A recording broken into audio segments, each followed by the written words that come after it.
ప్రకారం మనది పెద్ద దేశం కాబట్టి కన్జ్యూమర్ మార్కెట్ చాలా పెద్దది. ఇంత మార్కెట్ ఉన్న దేశాల మీద కూడా ఈ రకమైన ప్రెషర్ని పెడితే నష్టం వాళ్ళకి ఉంటుంది కదా, వాళ్ళ ప్రోడక్ట్స్కే నష్టం ఉంటుంది కదా. మన దేశం కూడా అదే రేంజ్లో రియాక్ట్ అయితే ఒకవేళ ఇప్పుడు ఒకటి క్లియర్ గా ఇక్కడ అర్థం చేసుకోవాల్సిన విషయం ఏంటంటేనండి, Indian economy is and consumption driven economy కానీ ఎక్స్పోర్ట్ డ్రివెన్ ఎకానమీ కాదు. ఏ సౌత్ కొరియా, తైవాను, లేకపోతే ఫిలిప్పైన్స్, వియత్నాము ఇలాంటి అట్లాగా అనమాట. కాబట్టి మన దగ్గర ఉన్న కన్జంప్షన్ డిమాండ్ కి మనకున్న మార్కెట్ కి దాదాపు 55 to 60% of the economy insulate అయిపోయింది. కాబట్టి అక్కడ భయపడాల్సిన అవసరం లేదు. అయితే క్లియర్లీ ఇక్కడ వన్ డిసడ్వాంటేజ్ అమెరికన్ కంపెనీస్ కి టారిఫ్ వార్లో ఏమవుతుందంటే, వరల్డ్ లో one of the biggest consumption market అయిన ఇండియా లాంటి కంట్రీలో ఆళ్ళ ప్రోడక్ట్స్ కి డిమాండ్ తగ్గుతుంది. ఆళ్ళ ప్రోడక్ట్స్ టారిఫ్స్ పైన కానీ దీనిపైన ఎంట్రీ లేదు. ఇప్పుడు ఎక్కువ మీరు ట్యాక్స్లు వేస్తున్నారని మేము రాలేకపోయాం, ట్యాక్స్లు తగ్గిస్తే వస్తాము అని చెప్తే కూడా ఇక్కడ డిమాండ్ వస్తుంది అని అనుకోవటం కూడా ఫూలిష్నెస్ అని చెప్పేసి అంటా నేను. అది అవ్వదు. ఎందుకంటే it will be an equal level playing field with other countries కూడా అవుతుంది కాబట్టి ఇంత వార్ స్టార్ట్ అయిన తర్వాత అది గుర్తుంచుకోవాలి.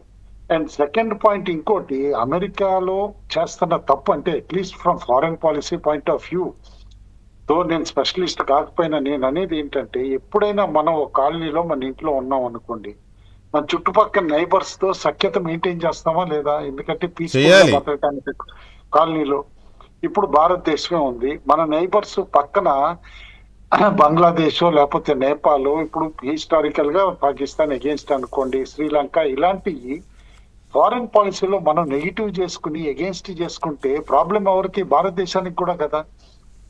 ఇప్పుడు అక్కడ ఏం చేస్తుంది, అది వైస్ వర్సా కదా, అది సేమ్ అమెరికా కూడా అంతే వర్తిస్తుందిగా. అదే ఇప్పుడు America immediate major neighbours Canada, Mexico తోటి గొడవ పెట్టుకుంటుంది టారిఫ్స్ అని. ఇది అల్టిమేట్ గా ఎక్కడికి దారి తీస్తుందో తెలియదు. ఏదో డ్రగ్స్ ఎక్స్క్యూజ్ చెప్పి, ఫెంటనిల్ ఎక్స్క్యూజ్ చెప్పి, లేకపోతే ఇమిగ్రేషన్ ఎక్స్క్యూజ్ చెప్పి, ఇవన్నీ చెప్పి దాన్ని తారీఫ్ కి తీసుకెళ్ళటం అనేది, ఫారెన్ పాలసీ ఆ విధంగా డిక్టేట్ చేయటం అనేది అమెరికా చేస్తున్న మేజర్ మిస్టేక్ అని అంటాను. దాంతో ప్రాబ్లం ఎక్కడ కలుగుతుంది? మేబీ స్టాగ్ఫ్లేషన్ అంటే గ్రోత్ కాదు. స్టాగ్ఫ్లేషన్ అంటే ఏంటంటే ఎలివేటెడ్ గా ప్రైజెస్ ఉండి ఇప్పుడు ధరలు పెరుగుతున్నాయి. ఇందాక కూడా మన మిత్రుడు పాపారావు గారు చెప్పడం కూడా చూసాం మనం. ఈ ఇన్ఫ్లేషన్ అది పెరిగిన తర్వాత గ్రోత్ స్లో డౌన్ అయిపోతే దాన్ని స్టాగ్ఫ్లేషన్ అంటాం. అయితే ఇండియాకి బిగ్గెస్ట్ ప్రాబ్లం నేను అనేది ఏంటంటే, అమెరికన్ టారిఫ్స్ వలన కాదు, అమెరికన్ ఎకానమీ కుంగిపోవటం ప్రాబ్లం మనకి. ఎందుకంటే అవునన్నా కాదన్నా America is the largest economy in the world. దాని ఇంపాక్ట్ అన్నమాట గ్లోబల్ ఎకానమీస్ అన్నిటిపైన కూడా రిపిల్ ఎఫెక్ట్ ఉంటుంది ఖచ్చితంగా. అందుకని చెప్పేసి అన్నమాట, దానికి జలుబు చేసిందంటే మనం తుమ్మటం కూడా ఖాయమే.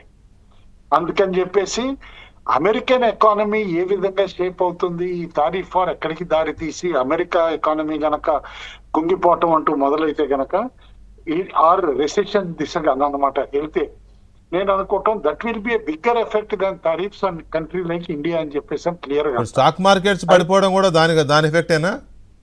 దాని ఎఫెక్టే కదా. ఎందుకంటే మార్కెట్స్ ఒకటి గుర్తుంచుకోవాలండి, గ్లోబల్లీ స్టాక్ మార్కెట్స్ అనిశ్చితిని లైక్ చేయవు, అన్సర్టినిటీని అస్సలు లైక్ చేయవు. ఎప్పుడైతే ఈ ట్రేడ్ వార్ అంటూ మొదలయ్యి ఒక గ్లోబల్ అన్సర్టినిటీ అనేది తెర మీదకి వస్తే మనం చూసాం. ఫస్ట్ ఏ అసెట్ క్లాస్ పెరిగింది వెంకటకృష్ణ గారు? బంగారం. అవును. ఎక్కడికి వెళ్ళిపోయింది బంగారం? ఇవాళ $3,160 వెళ్ళిపోయింది అవున్స్ ఆల్రెడీ. అండ్ గ్లోబల్ రిపోర్ట్స్ అన్ని కూడా 3,300, 3,500 మధ్యలోకి వెళ్ళినా కూడా సర్ప్రైజ్ కాకూడదని అంటున్నారు. మన దగ్గరే 94,000 అయిపోయింది.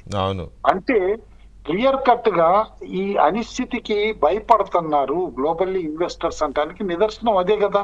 స్టాక్ మార్కెట్ వాలటిలిటీ అనే అది ఓన్లీ వన్ పాయింట్, బట్ వేరే అసెట్ క్లాసెస్ పెరగటము అనేది క్లియర్లీ ఇండికేషన్ అన్నమాట. ఇది చాలా వర్స్ట్ ఎఫెక్ట్ అనే ఉంటుందని. అయితే ఇవాళ నైట్ ఈయన చేసే అనౌన్స్మెంట్ ముందు ఇందాకే వాల్ స్ట్రీట్ జర్నల్లో ఒక న్యూస్ బ్రేక్ వచ్చింది. మరి అది నిజం అవుతుందా కాదా అనేది చూడాలి. అమెరికన్ ట్రెజరీ సెక్రటరీనే ఒకళ్ళు చెప్పడం జరిగింది అనమాట, బెనెట్ అని. ఏదైతే టారిఫ్స్ అనౌన్స్ చేస్తామో అది సీలింగ్, అంతేగాని ఫ్లోర్ కాదు.